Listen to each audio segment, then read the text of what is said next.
नमस्कार मित्रांनो, आपल्या सर्वांसाठी आता आपला मित्र उदय लाड घेऊन आलाय अद्भुत व्हिडिओ पाहणाऱ्या सर्वांच्या आवडत्या यूट्यूब चॅनल शेती मित्र करतो आता मनापासून खूप खूप स्वागत. मित्रांनो, आपण सर्वांनी आता थंबनेल पाहितलं व आपण सर्वांनी आता टायटल सुद्धा वाचले. जो चांद्यापासून बांध्यापर्यंतचा सामान्य सोयाबीन उत्पादक कास्तकार बांधव आहे त्यांच्यासाठी सध्याची ही सर्वात महत्त्वाची आनंदाची वार्ता. ज्या आनंदाच्या वार्तेनुसार आता सोया तेलामुळे इथून पुढे सोयाबीनच्या बाजारभावात येणार आहे रेकॉर्ड तोड तेजी.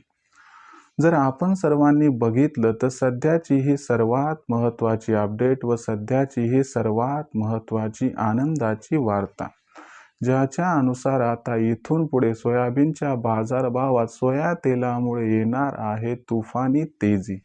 पण सोया तेलामुळे देशांतर्गत बाजारामध्ये इथून पुढे सोयाबीनच्या बाजारभावात का, कधी व कशा पद्धतीने येऊ शकते रेकॉर्ड तोड तेजी? चला तर मग आपल्या मनातील या सर्वात महत्त्वाच्या प्रश्नाचे आजच्या व्हिडिओच्या माध्यमातून जाणून घेऊयात आता अचूक उत्तर. या प्रश्नाचे अचूक उत्तर जाणून घेण्यासाठी आता आपण सर्वांनी हा व्हिडिओ जरूर सुरुवातीपासून शेवटपर्यंत इथं पाहावा. व्हिडिओ सुरुवातीपासून शेवटपर्यंत पाहत असताना जर आपल्याला हा व्हिडिओ मनापासून आवडला तर जरूर या व्हिडिओला इथं लाईक करा. जास्तीत जास्त सामान्य सोयाबीन उत्पादक कास्तकार बांधवांपर्यंत हा अत्यंत महत्त्वाचा व्हिडिओ पाठवण्यासाठी जरूर व्हिडिओला शेअर करा.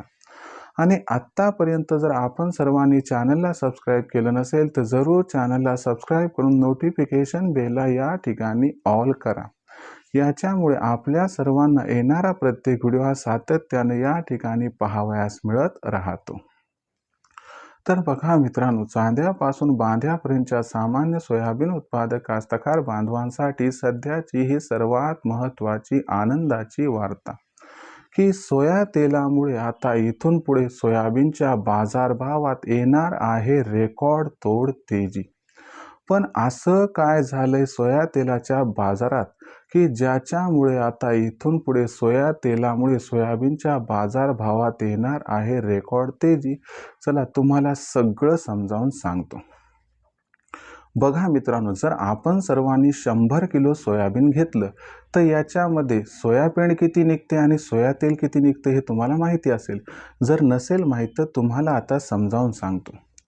जर 100 किलो सोयाबीन जर आपण घेतलं तर त्याच्यामध्ये 80 ते 82 किलोपर्यंत या ठिकाणी सोयाबीन निघत असते आणि जवळपास 18 ते 20 किलोपर्यंत या ठिकाणी सोया तेल निघत असते. मग आता तुम्ही म्हणाल की याचं आणि सोयाबीनच्या बाजारभावाचं नक्की गणित काय आहे? आता मित्रांनो फक्त एवढं लक्षात ठेवा, मग तुम्हाला शेवटी गणित या ठिकाणी समजून जाईल. बघा मित्रांनो, भारत हा जागतिक बाजारातून प्रचंड प्रमाणात खाद्यतेलाची आयात करत असतो. भारत प्रामुख्यानं पाम तेल, सोयाबीन तेल आणि सूर्यफूल तेल याची आयात करत असतो. परंतु मागच्या महिन्यातील जो अहवाल आला याच्यात सांगण्यात आले की भारताची खाद्यतेल आयात ही तब्बल 13% या ठिकाणी घटली आहे. पण याच्यामध्ये या उलट झालंय काय की पाम तेलाची आयात 5% वाढली आणि प्रामुख्यानं जर बघायला गेलं तर या ठिकाणी सोयाबीन तेलाची आयात 18% घटली आणि सूर्यफूल तेलाची आयात याही पेक्षा जास्त टक्क्यांनी घटली.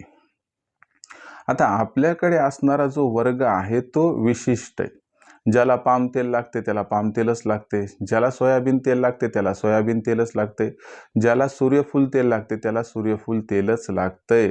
म्हणजे तुम्ही लक्षात घ्या की बाबा बाहेरील देशातून खाद्यतेलाची आयात जर कमी झाली तर याचा अर्थ असा नाही की देशामध्ये खाद्यतेलाचा वापर कमी झाला.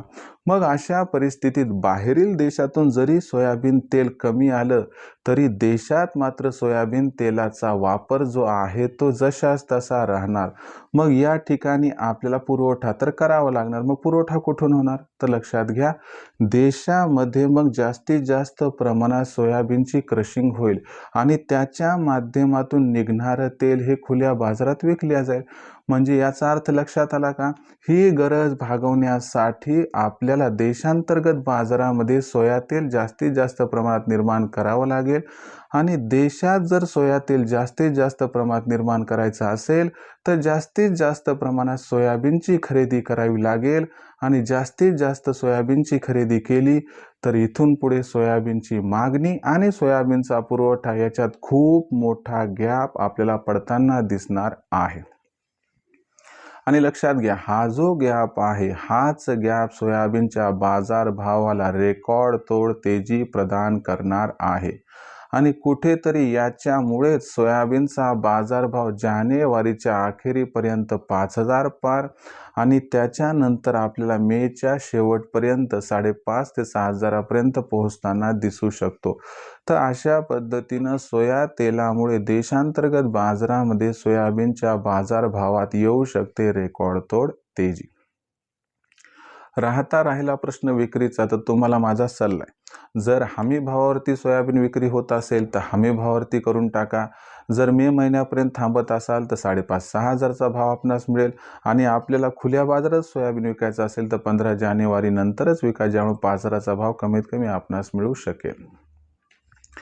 आपल्यापाशी असणारं सोयाबीन हे आपली आर्थिक परिस्थिती आपल्या स्वतःला माहिती आहे, त्यानुसार आपण निर्णय घ्यावा एवढाच आपल्याला या ठिकाणी सल्ला. भविष्यात देशांतर्गत बाजारामध्ये आता सोयाबीनचा बाजारभाव हा कसा राहणार याच्याबद्दल अधिक वाचूक माहिती जाणून घेण्यासाठी पाहत रहा आवडतं यूट्यूब चॅनल शेती मित्र. व्हिडिओमधील माहिती आपल्याला आवडली असेल तर व्हिडिओस लाईक करा. सामान्य सोयाबीन उत्पादक कास्तकार बांधवांपर्यंत व्हिडिओ पाठवण्यासाठी शेअर करा. चॅनलला सबस्क्राईब करून जरूर नोटिफिकेशन बेलला ऑल करा, याच्यामुळे येणारा प्रत्येक व्हिडिओ आपल्या सर्वांना मिळत राहतो आता इथं सतत. मित्रांनो, अशाच एका नवीन व्हिडिओसह मी आपला मित्र उदय लाड आपल्या सर्वांना आवडते यूट्यूब चॅनल शेती मित्र मिळत राहील सातत्याने. तोपर्यंत सर्व शेतकरी मित्रांचे आजच्या व्हिडिओ तुला व्यक्त करतो खूप खूप आभार.